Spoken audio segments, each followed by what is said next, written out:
Greetings everyone, I am Casey Inkwell. Welcome back to my channel. This is the channel where I post book reviews and occasional vlogs. It's been a long time because I have been busy with my photography career, and in this while New Year has already come and it is 16 days past, and I have already filled in my resolution of drawing every day. But to err is human, and consistency is one of the rarest skill sets among humanity. Anyway, let me tell you about this good little story. It is titled My Aunt Margaret's Mirror. This story was written nearly 200 years ago by Sir Walter Scott in 1828 as part of the Keepsake Stories.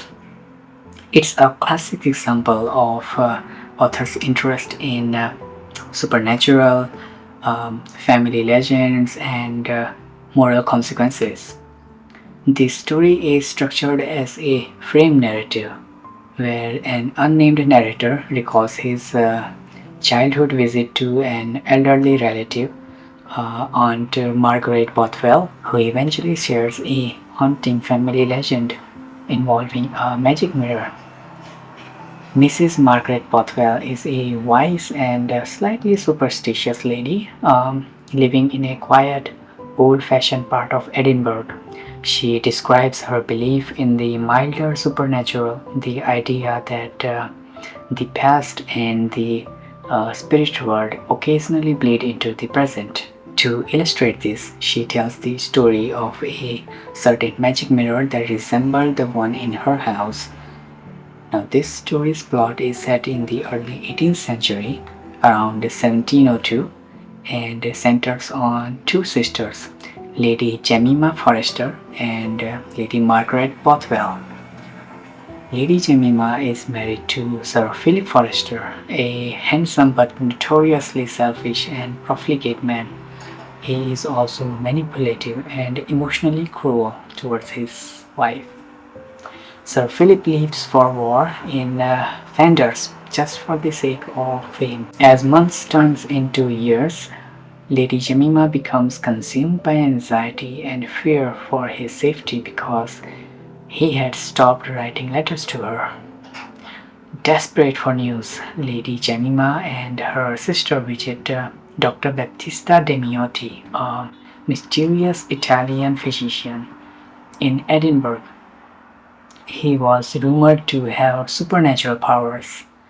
Though Lady Bothwell is skeptical, she still visits him along with her sister in disguise. Even so, Dr. Demiotti recognizes them owing to either his mysterious powers or his intelligence regarding the nobility. Demiotti leads them to a dark room where a large black framed mirror was established. As they watch the mirror, it reveals a photorealistic view of a church in Holland. There, they see Sir Philip about to marry a beautiful young woman. Just as the ceremony is about to be completed, a group of officers bursts in. One officer, whom the sisters recognize as their own brother, Captain Falconer, confronts Sir Philip, and swords are drawn, and the vision fades into darkness. Shortly after the visit, official news arrives from the continent that confirms the vision in every detail. Sir Philip had indeed attempted a bigamous marriage with a wealthy merchant's daughter. Captain Falconer had found out, and he had intervened, but in the ensuing duel, Sir Philip killed Falconer and fled. Lady Jemima never recovers from the double shock of her husband's betrayal and her brother's death. Many years later, after Lady Jemima had died, an old haggard beggar appears at Lady Bothwell's door. It is the ruined Sir Philip, returning in secret to seek forgiveness and wanting to blend back into his old life, to live in mild prosperity without incurring the wrath of his relatives. But Lady Bothwell, representing the moral weight of the family, refuses to grant him peace, and he eventually dies in obscurity and disgrace. It was an interesting short story by Sir Walter Scott. His plots are rich with morality, chivalry, and honor. Yeah, it's always a treat to read his books. I hope you enjoyed this review as much as I enjoyed making it, and I will see you in the next one.